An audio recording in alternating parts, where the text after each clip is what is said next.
Hi friends, welcome to MK cooking channel. இன்னைக்கு நம்ம ஒரு சூப்பரான வேர்க்கடலை சட்னி தான் எப்படி செய்யுதுன்னு பார்க்க போறோம். வாங்க எப்படி செய்யுதுன்னு பார்ப்போம். அதுக்கு பார்த்தீங்கன்னா நான் ஒரு கை அளவுக்கு வேர்க்கடலையை நல்லா வறுத்து எடுத்து வச்சிருக்கேன். அது கூடவே அரை மூடி அளவுக்கு தேங்காய் கட் பண்ணி எடுத்துருக்கேன். ஒரு 4-5 பல் பச்சை மிளகா எடுத்துக்கோங்க. அது கூடவே 3 காஞ்ச மிளகா, 4-5 பல் பூண்டு எடுத்துக்கோங்க. கொஞ்சோண்டு புளி. இப்போ இது எல்லாத்தையுமே மிக்ஸி ஜாரில் போட்டு நல்லா அரைச்சி எடுத்துக்கலாம். இப்போ ஃபர்ஸ்ட் நம்ம எடுத்து வச்சிருக்க தேங்காவை போட்டுக்கலாம்.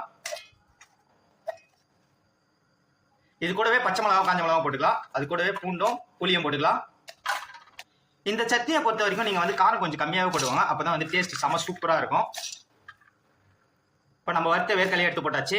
இப்போ நல்லா அரைச்சி எடுத்து இது கூடவே தேவையான அளவு உப்பு போட்டுக்கோங்க. இப்போ நம்ம தாளிப்பு போட்டுக்கலாம். கொஞ்சோண்டு எண்ணெய் ஊற்றிருங்க. கொஞ்சோண்டு கடுகு போட்டுக்கோங்க. கடுகு பொரிஞ்ச உடனே கருவேப்பிலை போட்டு ஆஃப் பண்ணிக்கலாம்.